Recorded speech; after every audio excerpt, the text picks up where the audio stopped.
Жұма күні қайырлы olsun, эфирде заман декабрінің 8-і қырмыжғалының 1380 күні студияда Шевкет Наматулаев чалыша. СИЗОда тұтылған Асан Чапухның сол тарафы чалышмай қалған кеченлері о микроинсультқа ұғыраған. Бұны оның адвокаты Айдер Азаматов білдірді. Айтқанына көре, бүгін Асан Чапухның алы даада финалашқан. О зорынен лаф етеве әрекет ете. СИЗО реберлері ярдым көстерме екен. Бүгін адвокат ариза берді. Тек бұндан соң СИЗО ребері тебе ярдым көстерлежегіні вады етті. Сегодня утром я посетил СИЗО, сообщил, что такая ситуация, что моему подзащитному плохо, нужно принять меры реагирования, то есть немедленно госпитализировать его. На что он мне ответил, что он не знал об этом, то есть за день до моего прихода к нему, ближе к обеду, ему стало плохо.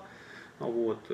Потом он начал понимать, что левая часть, начиная от плеча до ноги, у него, ну так скажем, не слушается, он не может контролировать. Он сказал, что у него был микроинсульт. Он просил о помощи сотрудников ФСИН, и письменно он говорил, и устно, но никто не реагировал. Асан Чапух ноябрьнан 23-нде тұтылған 4 қырым татарындан бірідір. Оларны түрк ватандашындан бұйық миқдарда пара талап етуінде қабатлайлар.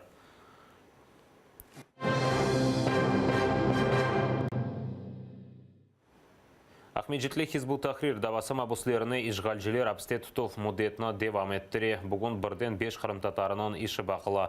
Абуслерге қол тұтмаға келген инсанларыны салонға кечірмегенлер. Кіріп олғанларыны есе жезаламаға істейлер. Хизбут Тахрир işi boyunca қабатланғанларыны mahkum ettiler. Bu iş boyunca қабатланғанларыны қол tutmak için mahkeme yanında onlarının vatandaşlarımız toplandı. Ama kelgen insanlarını mahkeme salonuna kırgızmediler. 5 детей.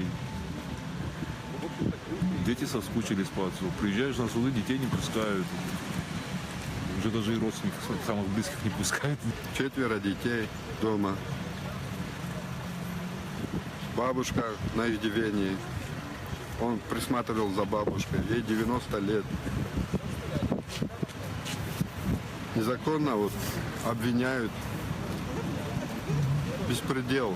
Bu binada keçkeni başka mahkeme oturuşlarına yol algan insanlarını mahkeme binasına kırgızdılar. Böyle hareketlerge göre Kırım Tatarlar öz şikayetlerini yazdılar. Мы зайти не смогли. Объяснили это тем, что закрытое заседание. Вот сейчас мы пишем жалобы, что нас не пропустили. Saat 10'da Kırım vaktına göre mahkeme salonunda Ayder Saledinov ve Uzayr Abdullaev'nin işleri müzakere edildi. Uzayr'ın apayı advokatının bağlanmak için mahkeme oturuşuna kırdı. Buna göre onun karşısına memuri protokolunu yazdılar. Мне нужно было туда попасть, в канцелярию, для того, чтобы узнать, кто судья, кто адвокат, потому что наш адвокат по соглашению не мог сегодня прийти. В зал суда я не пыталась зайти, даже в коридор я не прошла. Я подчинилась их требованию, да, я спустилась, но в итоге они все равно составили протокол о неподчинении. Mahkeme yanında Kırım Tatarlar toplanıp kararını bekleyeler. Onlar bu kabatlayıcı işlerini yalan deyip adlandıralar. То, в чем их обвиняют, это полный абсурд. И я вот сегодня пришел поддержать, выразить свой протест государству, которое незаконно удерживает их. Bu iş boyunca kabatlanğan 5 insanı 12 oktyabrda yakaladılar. Onlar Rusiyada yasak etilgen Hizbut Tahrir adlı teşkilatının bağlı olğanında kabatlanalar. Riyana Aliyeva, Zaman, ATR. İşgal etilген Қырымда insan ақларының вазиеті Венада мұзакер етілді. Анда ОБСЕ-нің 24-нчы Назирлер Шурасынан топлашуы кечірілі. Топлашуда азат етілген Меджлис рейсінің муавинлері Ақтем Чайгоз ве Илім Өмеров чықышта болынды. Олар ярмада işгаліні танымағанлар насыл етіп тақып етілгенні озикәйлері есасында тариф еттілер. Ақтем Чайгоз і Ілім Өмеров розповідали міністрам свою власну історію кримсько-татарського народу під російською окупацією і про існування справжнього спротиву в Криму. Це реально дуже важливо. І всі міністри відзначали, якщо у нас є такі особистості, ми однозначно підемо вперед. Практически все страны, участвовавшие в этом утреннем совещании высказали свое мнение. И оно было в поддержку Украины, в поддержку Крыма. Те страны, которые сегодня были на этом совещании представлены, проголосуют за резолюцию ООН в середине декабря и будут поддерживать усиление санкций, а не их ослабление или отмену. Павлу Климкин Ильхсефер Русия зенадашы Сергей Лавров или екі тарафлама музакире кечірді. Мұндан evvel назерлер ялнас норман форматында көрішкен еді. Түнемікі көрішулері қапалы шекілде олып кечті. З міністром закордонних справ Російської Федерації Лавровим обговорив питання обміну заручниками. Маємо реально просунутися у цьому питанні наступного тижня. Йдеться про людей та їхніх близьких. Алазырда Илмеумеров яқтым чейгоз Русия президенті Владимир Путиннің мемориетінен махкемелешмеге азырлана. Олар азат етілмесінен бағлы весеқаларына айдылатмаға талап еті. Русия президентінің мемориеті Илмеумеров яқтым чейгознын азат етілмесіне дайыр бұйрықларыны бермеге разы олмады. Отказ дать нам разъяснение, на каком основании Россия нас экстрадировала в Турцию, мы расцениваем как некий такой подвох. На каком основании освободили? Какие перед нами поставили условия? Можем ли мы въехать в Крым по их правилам? Мы не знаем. Қырымның тамыр халқының яшав көреші Киевде бұ адына алған фильм тақдим еттілер. Левха Қырым евінде көстерілді. Анда Қырым татарларының ханлық заманындан бүгінге қадар көреші акс етілі.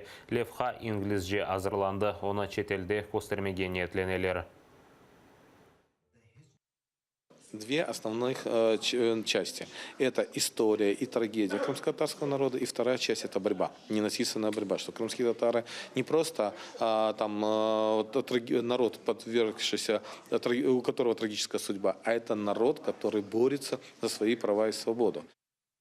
Мустафа Весиқалы фильмі Москвада көстерілмеді. Қырым-татар халқының лидері аққанда Левха Ардок Фест Весиқалы фильм фестивалі шершевесінде көстерілі жекеді.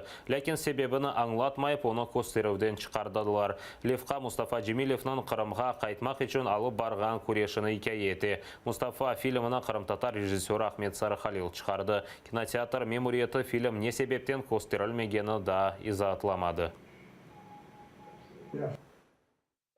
Фильм был снят по телефонному звонку. Это не вина организаторов, а это вина тех властей, которые сейчас находятся в Москве, в России. Это было точечное давление на кинотеатр, крымско-татарский фильм, да, про лидера Мустафу Джемилева власть напугала.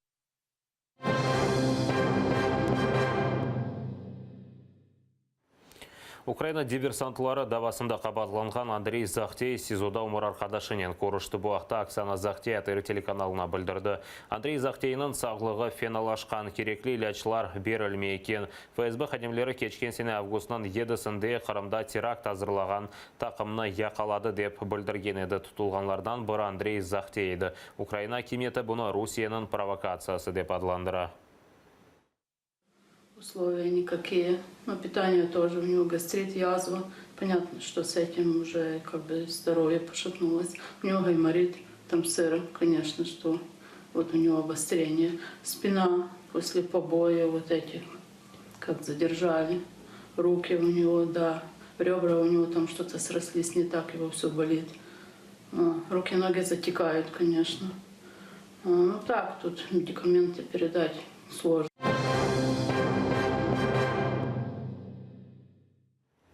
Отыздан зияде филистинлі Израиль әрбелері иле чатышмаларда яраланды. Чатышмалар Урдун өзенінің ғарби ялысы ве Газе шеретінде yüz берді. Наразылық білдіргенлер араба көпчеклеріні яқты. Наразылықлар Америка тарафындан Кудусның Израиль пайтақты оларақ танылмасындан сон башлады. Кудус Филистин ве Израильның давалы шерідір. Бия сарайының қарарындан сон Хамас әрекеті филистинлеріні Джума күні Ачуф күніні япмаға чағырды.